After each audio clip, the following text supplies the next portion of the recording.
I now invite the Secretary General of the United Nations, His Excellency António Guterres, to make a statement.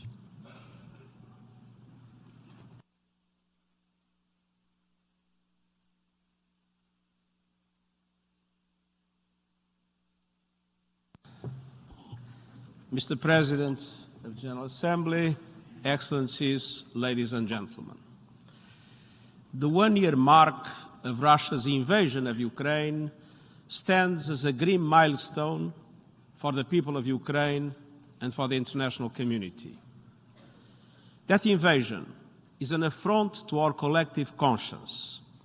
It is a violation of the United Nations Charter and international law. It is having dramatic humanitarian and human rights consequences, and the impact is being felt far beyond Ukraine. As I said from day one, Russia's attack on Ukraine challenges the cornerstone principles and values of our multilateral system. The UN Charter is unambiguous, and I quote, "All members shall refrain in their international relations from the threat or use of force against the territorial integrity or political independence of any state, or in any other manner inconsistent with the purposes of the United Nations."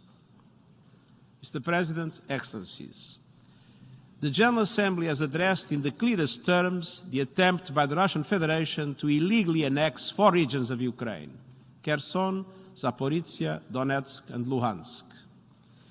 In doing so, the Assembly reaffirmed the long-standing principles of international law contained in its landmark Friendly Relations Declaration of 1970. Namely that, and I quote, "The territory of a state shall not be the object of acquisition by another state resulting from the threat or use of force, and that no territorial acquisition resulting from the threat or use of force shall be recognized as legal." End of quote. The position of the United Nations is unequivocal. We are committed to the sovereignty, independence, unity, and territorial integrity of Ukraine within its internationally recognized borders. Mr. President, the United Nations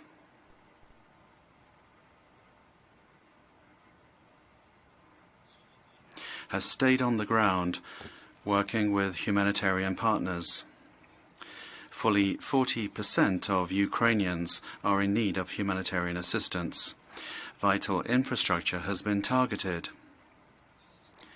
Water, energy, and heating systems have been destroyed in the dead of winter. UN agencies have also been cooperating with host countries that received more than 8 million Ukrainians, the largest refugee crisis since the Second World War.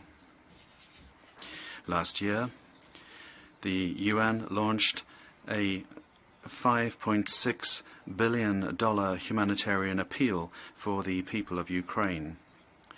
I urge your full support. I have visited Ukraine twice since the start of the war, where I heard testimonies of severe violations of international humanitarian and human rights laws. In this conflict, as elsewhere, the United Nations is committed to ensuring justice and the principle of accountability. President, even amidst the brutality of war, we have worked in concerted and creative ways to forge solutions. In Mariupol, the United Nations helped evacuate civilians trapped in the Azovstal steel plant. The Black Sea Grain Initiative has shown the possibility of Ukraine and Russia to advance global food security with the support of the government of Turkey and the United Nations. Despite ongoing challenges, the initiative to ship grain and other foodstuffs from Ukraine is making a difference. We are working hard to remove all remaining obstacles to the implementation of the Memorandum of Understanding between the Secretariat of the United Nations and the Russian Federation to facilitate exports of Russian food and fertilizers to global markets. This is also an important contribution to address global food insecurity, and we will continue to support these initiatives for the benefit of millions of people across the world, especially in the global south. Notwithstanding deep mistrust, the parties to the conflict have also worked out regular exchanges of prisoners of war facilitated by regional actors. These efforts can and must continue and expand as much as possible. Mr. President, over the past year, not only have we seen suffering and devastating grow, it is also becoming more evident just how much worse it could all still become.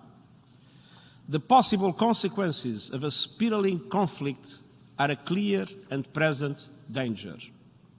Every day, we are reminded of the grave threat that haunts us all when irresponsible military activity continues around the Zaporizhzhia nuclear power plant, the largest nuclear facility in Europe. I commend the International Atomic Energy Agency for engaging the sides to ensure the area remains safe. The security and safety of all Ukrainian nuclear power plants must be guaranteed. The war is also fanning regional instability and fueling global tensions and divisions, while diverting attention and resources from other crises and pressing global issues. Meanwhile, we have heard implicit threats to use nuclear weapons. The so-called tactical use of nuclear weapons is utterly unacceptable. It is high time to step back from the brink. Complacency will often deepen the crisis while further eroding our shared principles proclaimed in the Charter. Mr. President, Excellencies, war is not the solution. War is the problem. People in Ukraine are suffering enormously. Ukrainians, Russians, and people far beyond need peace. And while prospects may look bleak today, we must all work knowing that genuine, lasting peace must be based on the UN Charter and international law. The longer the fighting continues, the more difficult this work will be. We don't have a moment to lose, and I thank you.